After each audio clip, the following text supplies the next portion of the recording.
What is going on, Diablo 2 fans? Dobrunsky here, and in today's video I'm going to be showcasing my project Diablo 2 Wind Druid. So there's a lot to cover in this video, like some new skills. Some are really nice for AOE. One is arguably, in my humble opinion, kind of useless. But like all of my previous build videos, timestamps will be in the description below, so if you guys want to bounce back and forth between the intro key points, the gear, or the gameplay, they're there for you guys to use, so please take advantage of them. And a quick reminder that I stream twice a week on Twitch. Link is of course in the description below. I will be streaming the progression of this character as I move through hell and into the endgame content, so if you guys want to be a part of that, maybe hit me up with a follow, I'd really appreciate it. But guys, hope you enjoy this video. Let's jump in.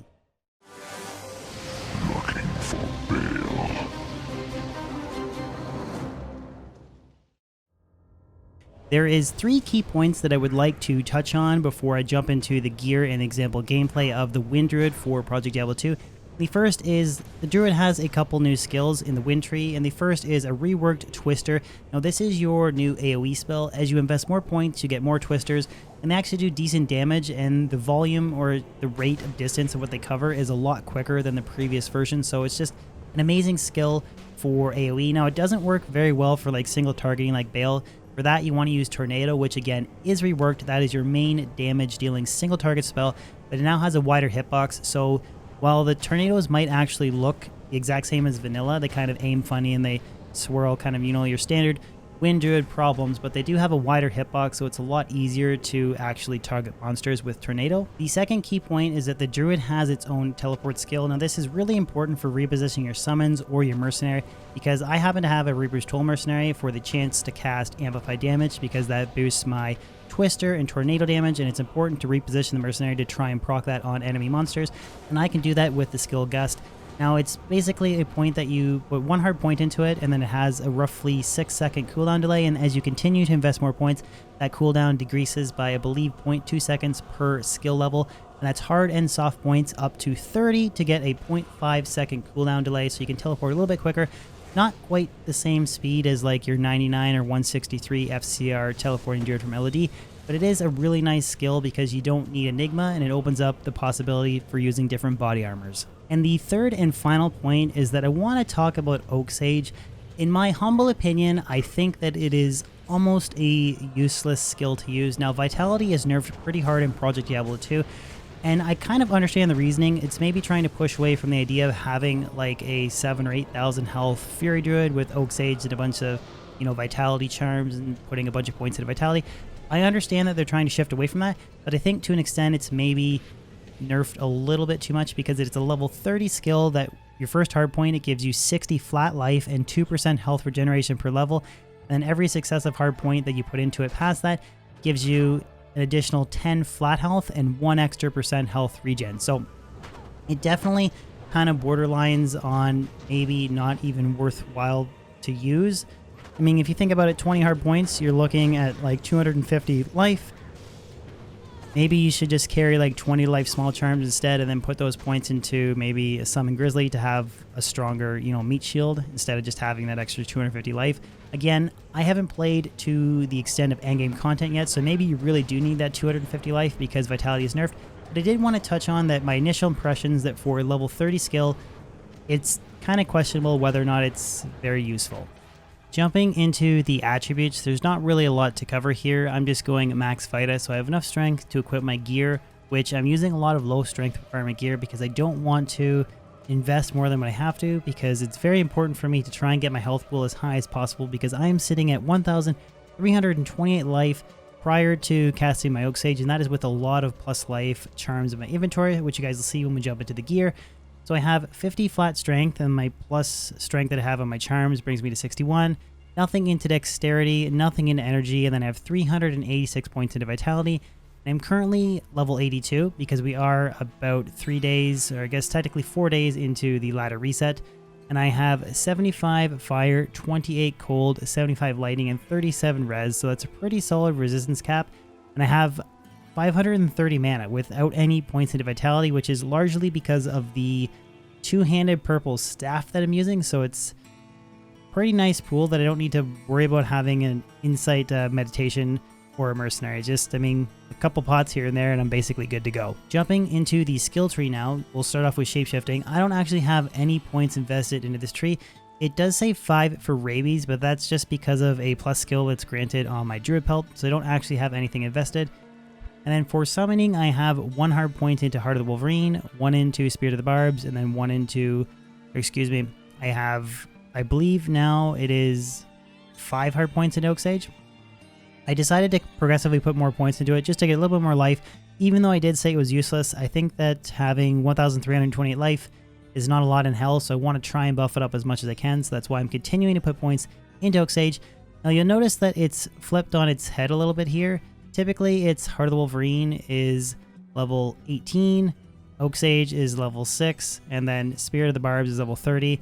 It's now the opposite. You unlock Heart of the Wolverine at 6, Spirit of the Barbs at level 18, and then Oak Sage at level 30.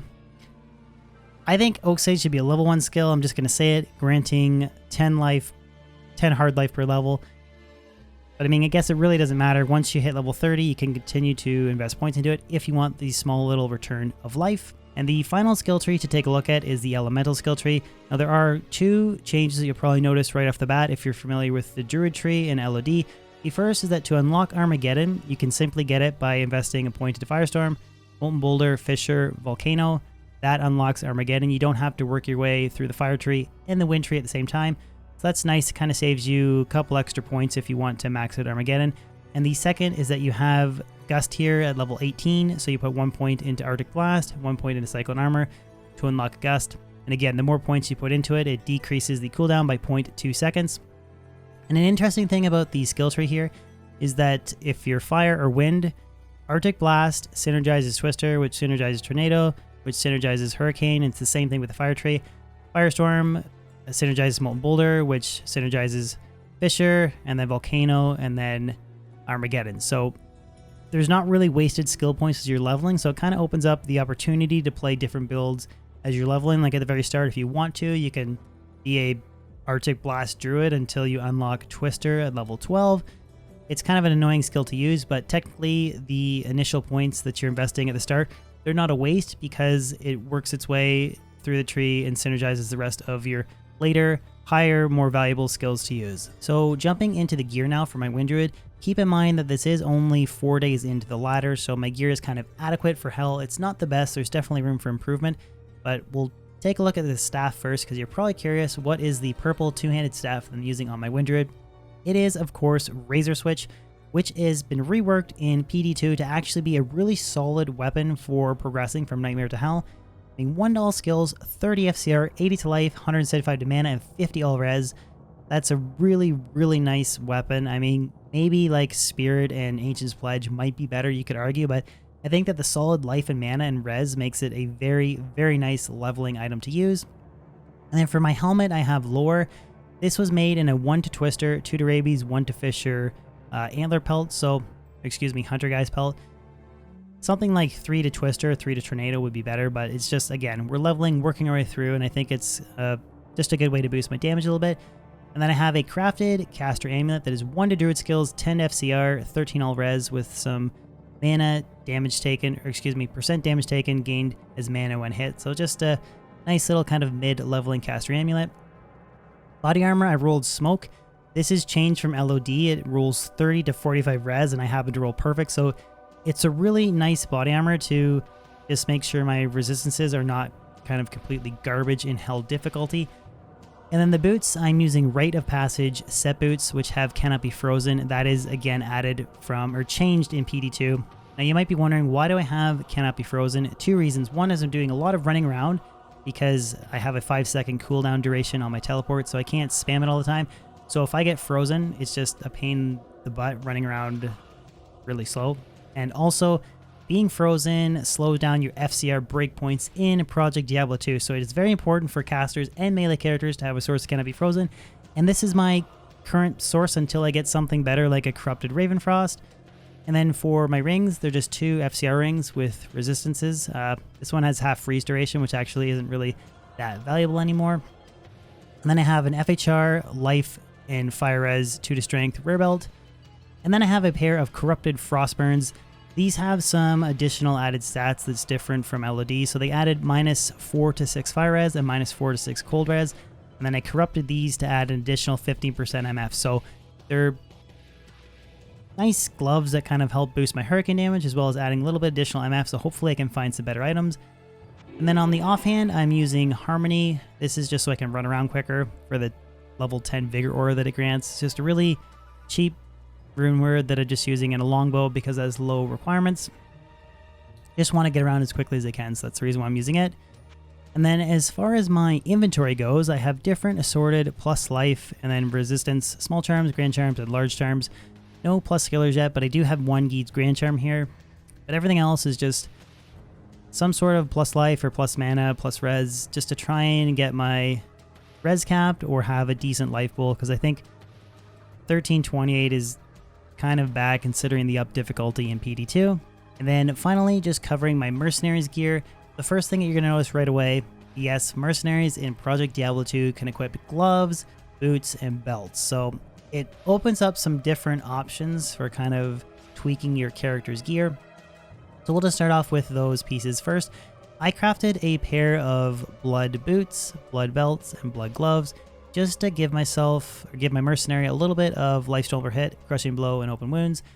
I don't actually know if open wounds works in PD2, but the priority was trying to get some form of life leech. So before I had a helmet that had life leech, my only sources was from these gloves, boots, and belt. It's just a really quick and easy Herodic Cube recipe to give your mercenary life leech early on. And then the body armor, I have Treachery. Now, this has been reworked a little bit. It's still 2 assassin skills, 45 increased attack speed, and FHR and cold res, but it's now a 30% chance to cast level 15 Lesser Fade when struck. Now, prior to the changes, it was a 5% chance, I believe, to cast level 15 regular Fade, so it has a higher chance to proc, but it's Lesser Fade, so it's not as much DR, it's not as much res or minus curse duration. I think the values are approximately about half, but it's just nice because it procs more frequently, and I get a little bit of DR, and it caps my res out on my character, even though it's not quite the extent of regular Fade. I kind of prefer having the higher chance to cast Lesser Fade than I do the lower chance to cast the better Fade in LD. And then the helmet is a Crown of Thieves that I corrupted to add physical damage taken reduced by 6%. So it's a nice way of just adding some DR to my mercenary between the Fade proc and then the corruption on the Crown of Thieves helmet, because my mercenary only has 1751 life, a little bit more, getting closer to 2k with Oak Sage, but he just doesn't have a very high life pool, so DR and life leech is going to be very important to try and keep him alive. And then finally, his weapon, I'm using a Reaper's Toll. This is changed from LOD. The couple things, one is the enhanced damage. It now rolls potentially higher. It has splash damage, and it has a 33% chance to cast level 1 amplified damage on striking.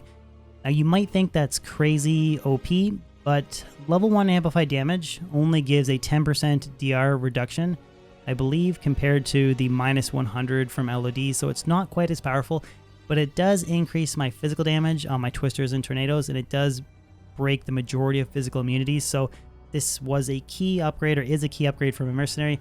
Eventually, maybe I'd like to have like an ethereal one that's corrupted and has like 4 open sockets or something, with some crazy runes in there or something, but for now, it's just a nice way of upping my damage. So the last thing to show you guys is some example gameplay. I'll do a pit run because that's where I'm currently trying to level and get some better gear to kind of push through the endgame content.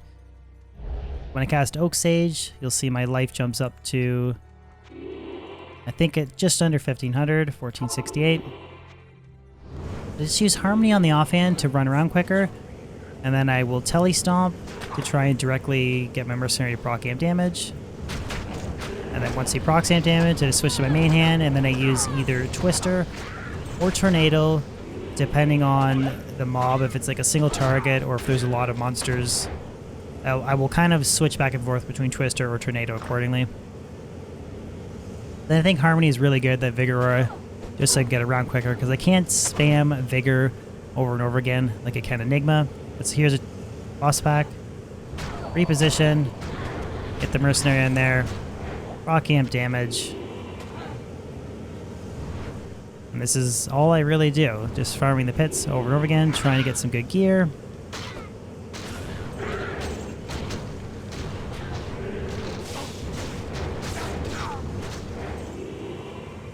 I do get decent experience too, because I am only level 82.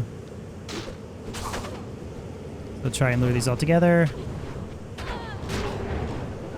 Position, get that mercenary, proccing amplified damage. I do take a lot of damage though, especially with if I'm cursed with amplified damage. I take a lot of damage, especially from archers. This is Captain's Ring.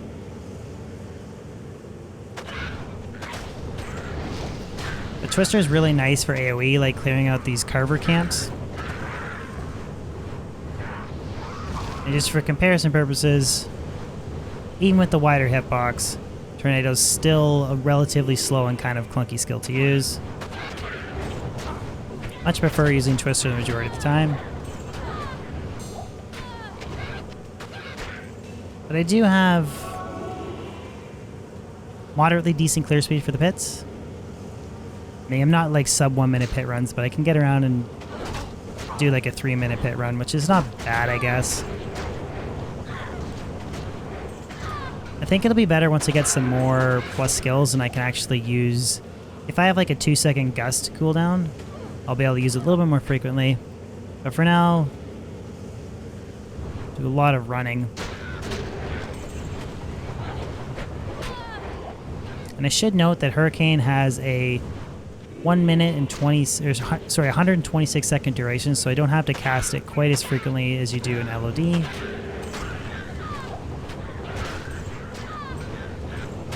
Check the antler pelt. One to shockwave. That's not going to help us at all.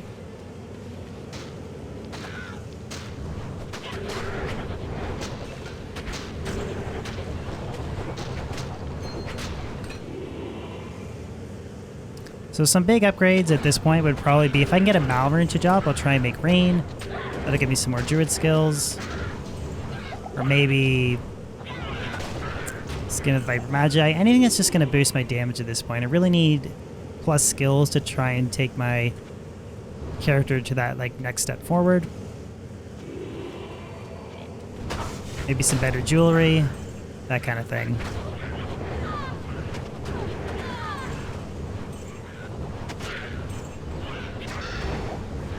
So let's round up this pit clear here. Something GG. Not really.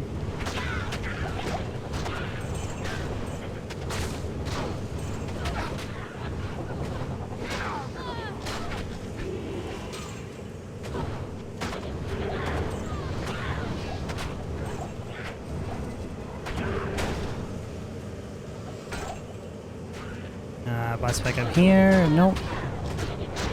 There's some monsters though.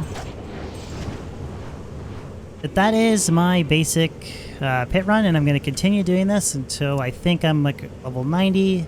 If I can get some better gear and try and buff myself up for making my way to Hellbale solo and then doing some of the endgame tier content in PD2.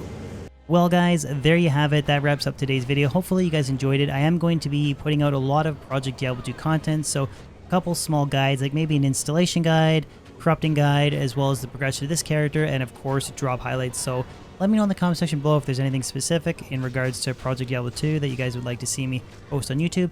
And as always, if you guys could throw a like on this video, share it, and even consider subscribing if you're new to my channel. I post new weekly content on YouTube, and I stream twice a week on Twitch. So a follow on Twitch and a sub on YouTube would be amazing. Other than that, guys, hope you have a fan-frickin-tastic day, and I'll catch you on my next video or live stream.